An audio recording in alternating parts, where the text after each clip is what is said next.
عيالك مغلبينك بيقعدوا على الموبايل كتير، بيتفرجوا على التلفزيون كتير، ما بيسمعوش الكلام، بيجيبوا اكل غير صحي من بره، بيتخانقوا مع بعض كتير. ما فيش بيت فينا الا وبيعاني من نفس الحاجات ديت مع عياله. وفي فيديو النهارده انا مش جايه اقول لكم الحل السحري اللي هيحل كل المشاكل دي، انا مش تخصص تربيه اطفال، ولكن ربنا نور بصيرتي لثلاث حاجات بشتغل عليهم مع عيالي، وجيت عشان اقوله لكم لعل وعسى تستفادوا بيهم. اول نقطة وهي ان حضرتك لازم تفهم عيالك ان الشيطان مش جاي الدنيا عشان يلعب، ان الشيطان عمره ما هيروح للشخص الخايب ويبتدي يخيبه، ما هو اصلا خايب. لكن الشيطان دايما بيركز على الانسان اللي هو بيعمل الطاعات، او الانسان اللي هو ذكي جدا ويبتدي عايز يستفاد بوقته. هو ده اللي الشيطان بيلعب عليه عشان يضيعه، عشان يوجه تفكيره لحاجات تانية يضيع بيها عمره. ما هي دي فكرة الشيطان، ان عايزنا كلنا نخش معاه النار. فلازم تفهم ابنك ان انت ذكي، ان انت ما شاء الله عليك بتعرف تستفيد بوقتك كويس قوي، ان انت ما شاء الله عليك بتعرف تحفظ كويس قوي. عشان كده الشيطان بيشتغل عليك انت بالذات وسايب اي حد تاني. ما هو الخايب خايب لوحده، هو هيتعب معاه ليه ويحرق فيه بنزين ليه؟ هو هيشتغل على الانسان الشاطر. ودي دايما شكوتنا، انا ابني ذكي ولكن بيعمل كذا وكذا وكذا، انا ابني اصلا شاطر بس لو يركز في مذاكرته. هي دي دايما شكوتنا، ان الشاطر هو ده اللي احنا بنشتكي منه اكتر. دي اول نقطة لازم نفهمها لعيالنا عشان ينتبه لخطة الشيطان معانا. تاني نقطة معانا هي ان احنا لازم نهدى على نفسنا شوية.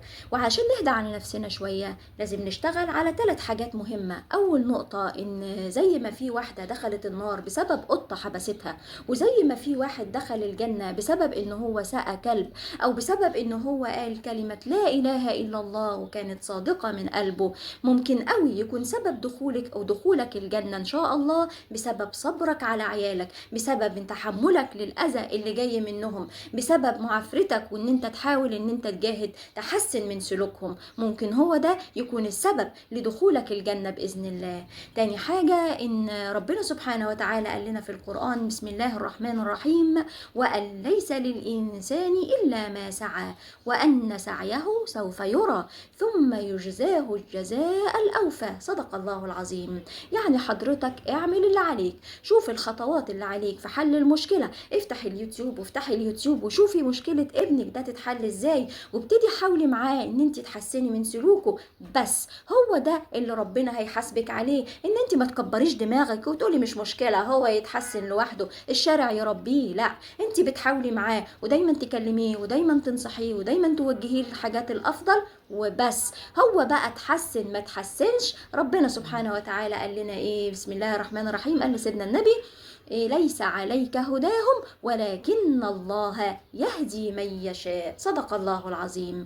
نحط ال3 نقط دول عندنا هنلاقي نفسنا هدينا، ان احنا بس هناخد بالاسباب، ان احنا بس هننصح الشخص اللي قدامنا. لكن اتهدى او ما اتهداش، اتعدل او ما اتعدلش، دي مش قصتنا، مش هي دي اللي هنسأل عنها. ثالث نقطة بقى، يا ريت بقى نركز على الحل وما نركزش على المشكلة. والدتي الله يرحمها لما كنا نسيب لها عيالنا الصغيرين كده وهم قاعدين يعيطوا، ما كانتش بتمسكهم وتنها تهشتكهم وتحركهم وتقوم بيهم وتتمشى بيهم عشان يسكتوا، ولكن كانت بتشتت انتباههم. كانت بيغني لهم كده اي اغنيه وتشاور لهم على، تحطهم على ملايه كده مليانه الوان وتقعد تشاور لهم على اللون ده واللون ده واللون ده واللون ده، ونلاقي العيل قاعد يتفرج ونسي موضوع العياط، او انها تخبي كده وشها وتنزله وتقول له بخ، او تخبي وشه وتنزله. المهم بنلاقي العيل سكت نتيجة تشتيت انتباهه.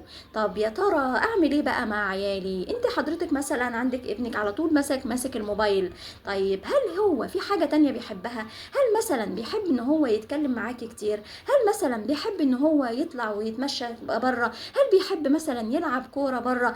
اي حاجة. شوفي ابنك بيلعب ايه بحيث ان انت تبتدي توديله بديل، بدل الحاجة اللي انت مش عايزاه يعملها، بدل ما تقعدي معاه وتقولي له سيب الموبايل حرام عليك عينك عشان تعرف تركز. لا، هو انت كده بتعمل ايه؟ بتكبر المشكلة لكن ما بتحلهاش. لا، حضرتك لازم تشوف له بديل عشان يسيب ده ويبتدي شوية بشوية يروح للحاجة التانية. في حاجة كمان ممكن نعملها لهم، ان احنا نبتدي نثقف نفسنا ونقرا في الصحابة ونقرا في السيرة النبوية، ونبتدي نعمل لهم تجمع ونبتدي نحكي لهم، ومن خلال الحكاوي ديت نبتدي نسقط ده على الحياة، ونبتدي نقول لهم ناخد من ديت نستفاد ايه بحياتنا، وناخد من المعلومة دي نستفاد ايه بحياتنا. وتبقى قاعدة ظريفة كده نعملها كل يوم او نعملها كل اسبوع، منها هيبتدي نديله حاجات وافكار تانية بدل الفكرة اللي هو ماشي فيها، بدل الحاجة اللي هو ماشي فيها غلط. وبشكل غير مباشر نبتدي نغير منه شوية بشوية. ما نقعدش كل ما نيجي نقعد معاه ونكلمه نكلمه عن الحاجة اللي احنا متضايقين منه فيها، لان القعدة ساعتها هتبقى قعدة بايخة قوي، وهيبقى مش عايز لا يقعد معانا ولا يتكلم معانا، وممكن قوي يروح ينام ويسيبنا ويصحى في الاوقات اللي احنا